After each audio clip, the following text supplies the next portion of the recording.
Who's giving? Let's talk about it. Real people, real voices. Welcome to Real People, Real Voices. I'm your host, Reverend David W. Green Sr. And I'm your co-host, Pastor Wayne Moore. Dr. Moore, it is so good to be with you again. It is. You know, it's always good to be able to sit at this set with you and people from the community and just talk about what's really happening. That's what Real People, Real Voices is all about. It's about the community, and we're going to continue to make that happen.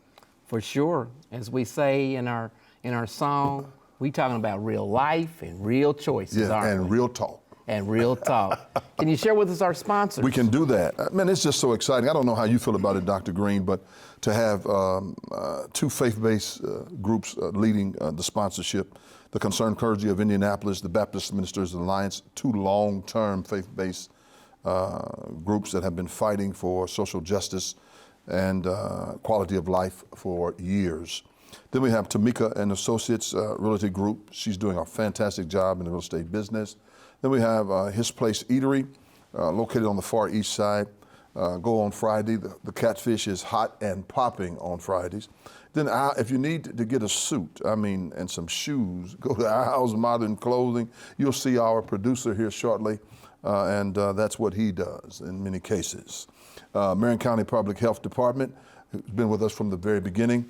Northside Window and Gutter and Cleaning, they've been with us for some time. We thank you. And we also have the Marion County Sheriff's Office. Then we have Rodney Steps Music, Lavinia Summers Home of Funerals. Those are our sponsors. If you want to be a sponsor, please contact our producer. He'll make sure you're added to the list. And let me echo my thanks to all of our sponsors. We got a great show in store for us on today. We're going to be looking at, prostate cancer. So stay tuned. We'll be right back after these messages. Let's talk about it. Real people, real voices. Real people, real voices. Welcome back to Real People, Real Voices.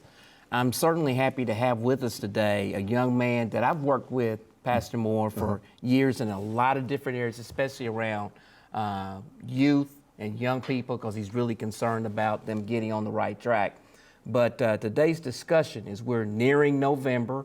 The weather's been changing, and November it's what they call Men's Awareness Month. Yeah. And so as a part of that, we're going to be challenged, all of our men, around prostate and having prostate checks and what's going on with prostate cancer. I'm happy to have with us IMBD Officer Dion Harris, who is leading an organization, Blue versus Blue. Yes, sir. Blue versus Blue, prostate cancer awareness. And Officer Harris, Yes, sir. welcome. Thank you. Introduce your guest to us. This is Brett Seach. He's also, he's a retired officer that was diagnosed with prostate cancer as well before I was. Okay. Yes.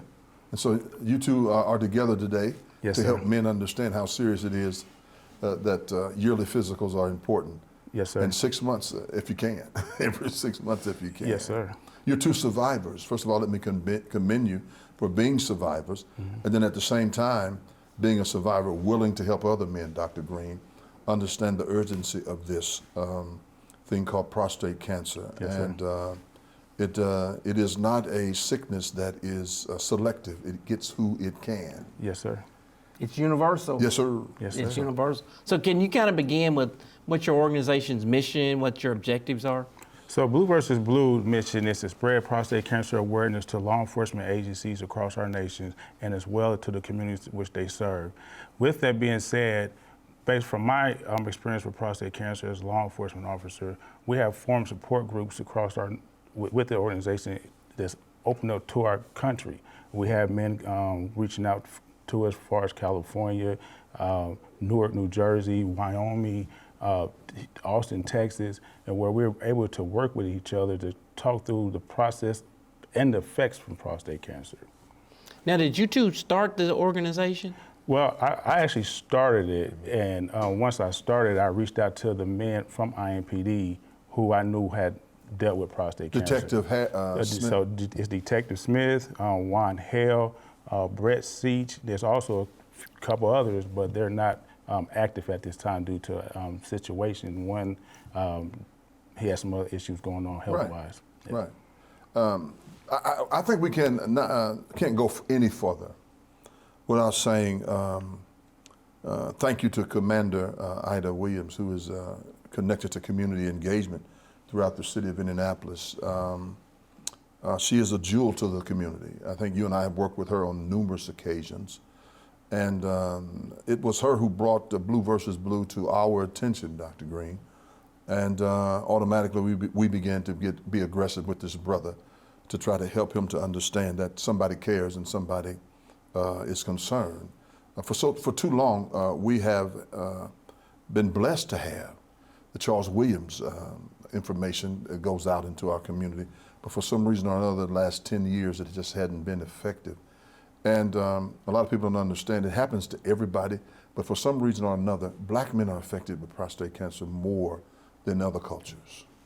Yeah, I mean, I'm kind of curious, Officer Harrison, what motivates you to really, I know you enough to step out of your comfort zone to say, let me kind of speak about this and speak up, because you're more the guy that will do all these things in the background. And so what prompted you and pushed you into doing this? Well, to go back to what Pastor Moore was saying, up to 34,000 men will be diagnosed with prostate cancer in year 2022.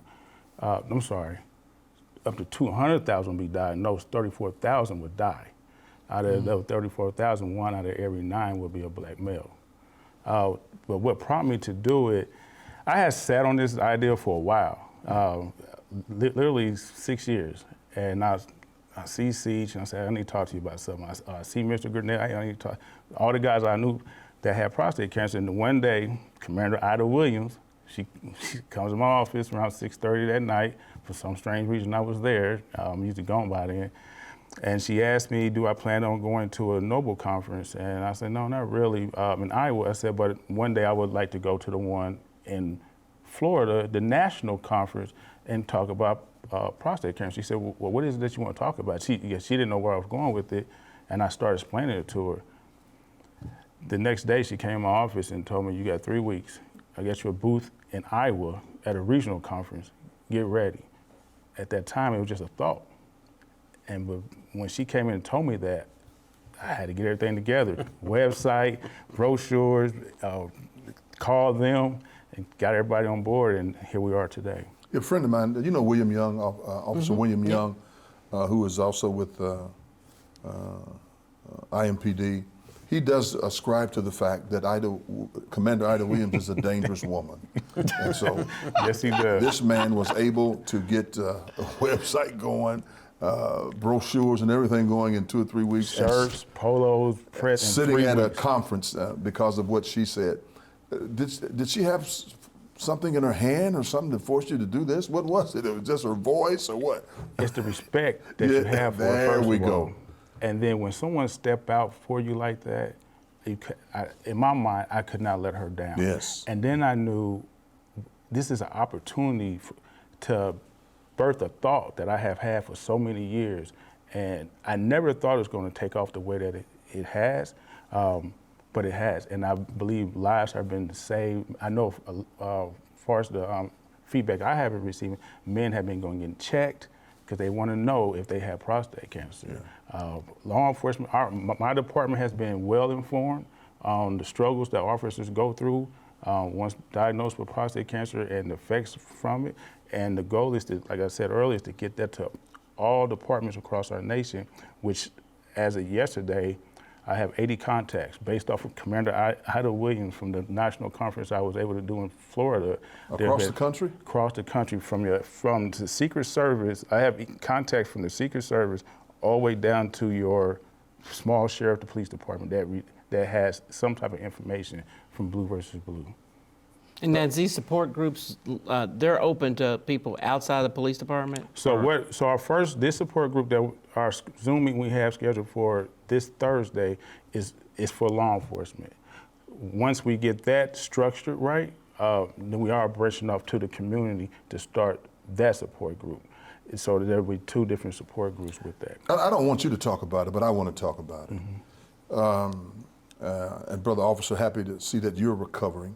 Thank you. And just chime in anytime you want to. Yes, sir. I think in many cases, it's an important issue, but I think we're going to let Dr. Green carry us out of this particular segment and into another one because it's going to take some time to get there. Okay, well, what we'll do, Dr. Morris, we're going to take a break, but when we come back, we're going to pick up on what you have to share. We also want to hear what the future looks like for Blue versus Blue and how the community can be a part of it. So thank you.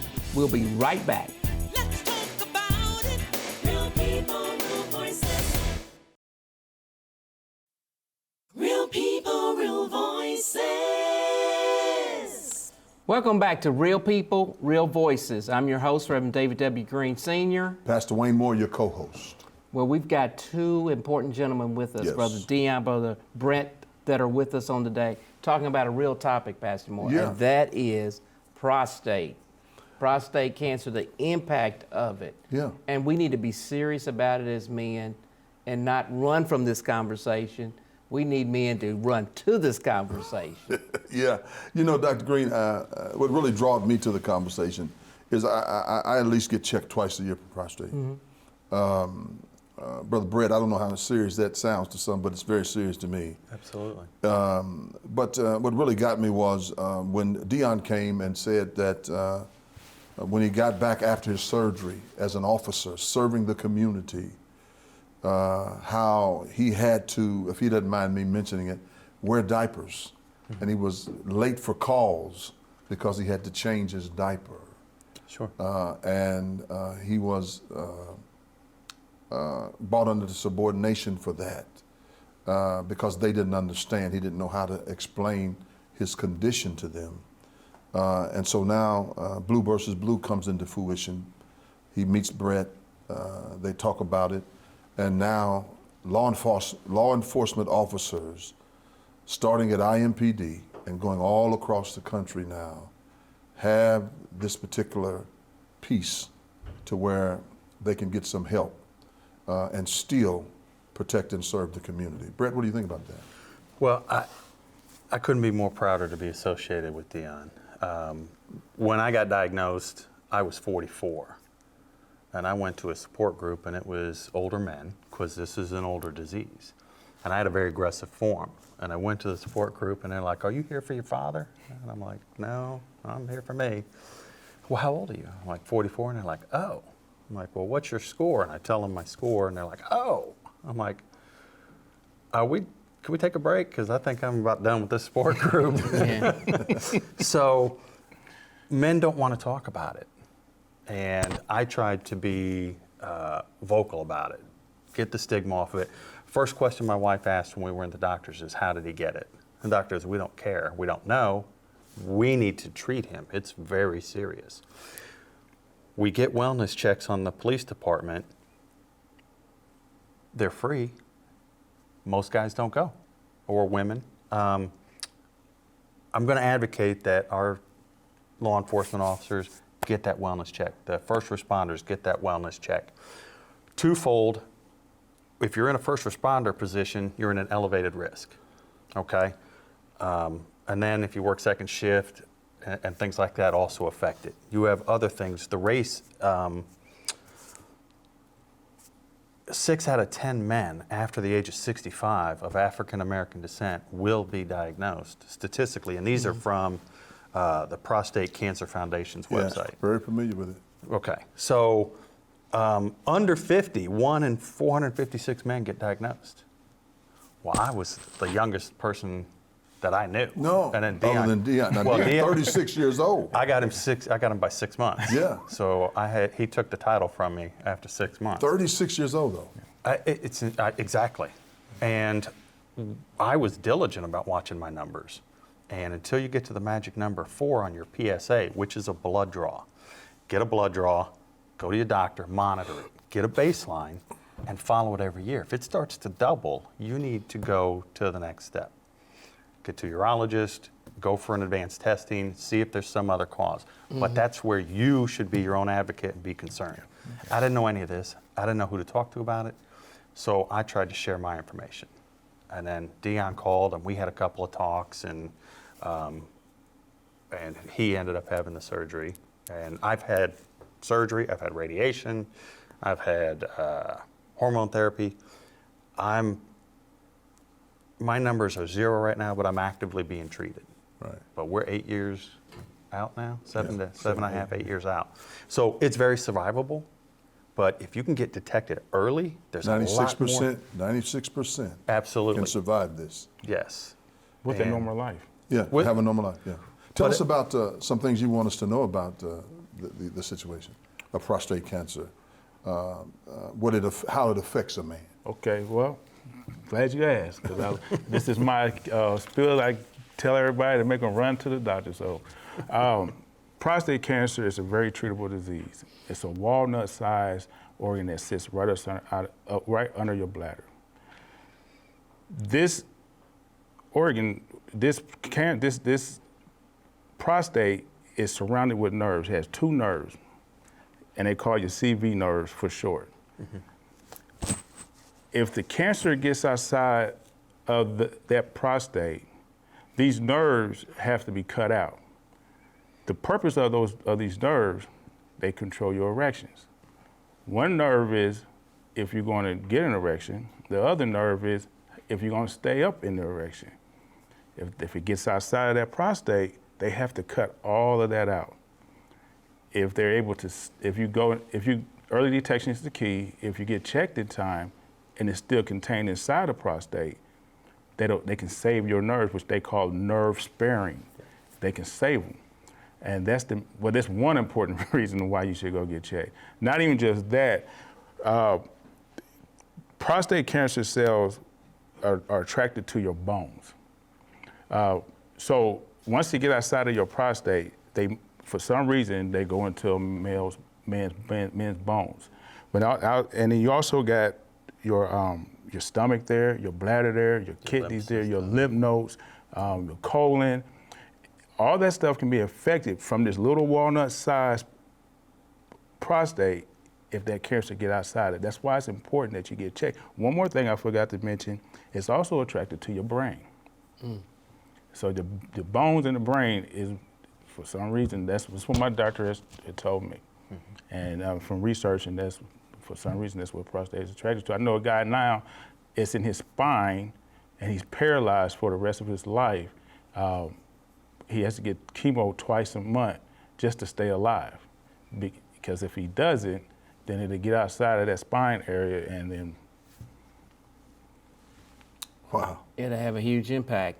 Yeah. So that's why we as men and as a part of, if those men who haven't done anything, November is going to be Men's Awareness Month. Ladies, help us all out. Encourage your brother, father, uncle to go get checked. Yeah. We need to make a commitment to do those things. The same way we encourage ladies to do Breast Cancer Month, we need to be encouraging our men in their prostate checks. Yeah. Absolutely. That's something that needs to happen. We need to make a part of our culture. Yes, sir. And so I'm thankful for Blue versus Blue. Any quick things for the future we can look forward to with the organization? We've just been asked to put on a national training conference for law enforcement departments across our country. But with that being said, this information spills out to those communities which they serve. So look at all the contacts will be made from this training. The national president of Noble has asked us to put on a national training conference for prostate cancer. But she just asked us the other day. So we're about to put it together, get IU doctors and whoever else is interested to get involved. Then in this training, we are going to push those agencies to go push this information to your communities. Excellent, excellent, excellent. Well, I want to thank Brett and Dion for coming and sharing this great information that we all need as men. Let's make sure we get that message out. We've got to take our final break, and then we'll come back with our rundown. Let's talk about it. Real people, real voices. Real people, real voices. Welcome back to Real People, Real Voices. I'm your host, Reverend David W. Green Sr. And I'm your co-host, Dr. Wayne L. Moore. And I'm your producer, Curtis M. Baker. Way to go, Curtis M. Baker. Glad Curtis to have M. you with us. C.M. great. Baker. Hey, the guest you just had was great. That information that they gave out is very vital, and I implore men, and particularly African American men, to get that exam. You know, it's very important, and given the higher risk of developing and dying from prostate cancer in the among African American men, are more likely to be saved just by screening, because this is it's early detection is Save very your important. life. It can save your life. And don't be afraid to go to the doctor, go to your urologist, get you one, and make that your yearly or bi-yearly, visit. I'm reading something here. It says the main prostate cancer screening tests are a digital exam in which a doctor checks for swelling and inflammation, and a PSA test, which measures the level of prostate specific in the blood. But again, that early detection is very important, very important. And I implore men, please get that done. I mean, I had a scare, but the fact that, you're going regularly and checking, you got to do that. So please get that done. And I want to talk about the sponsors before I get away. The Concerned Clergy of Indianapolis, the Baptist Ministers Alliance, Timeco, which I like to call her, Tamiko and Associates Realty Group, His Place Eatery, Al's Modern Clothing and Shoes, the Marion County Public Health Department, Northside Window and Gutter Cleaning, Marion County Sheriff's Office, Rodney Step Music Productions, a great jingle, and Lavinia and Summers Home of Funerals are our fine sponsors. Well, President, what do you think? Well, my father was just recently diagnosed with prostate cancer, so this thing is real to me. And I would just echo the sentiments of our producer, Curtis M. Baker, and I would add that we must advocate for ourselves, because sometimes your doctor may not bring it up. You men need to bring it up for yourselves and be your #1 advocate in this area. Let me say this. Doctors now are not recommending or doing the test that most men do not like. But you need to ask for that. If they don't offer it, you need to ask for it. Most definitely. And on behalf of your Real People, Real Voices team, we want to wish you a great evening. God bless. We'll see you next week. Good night.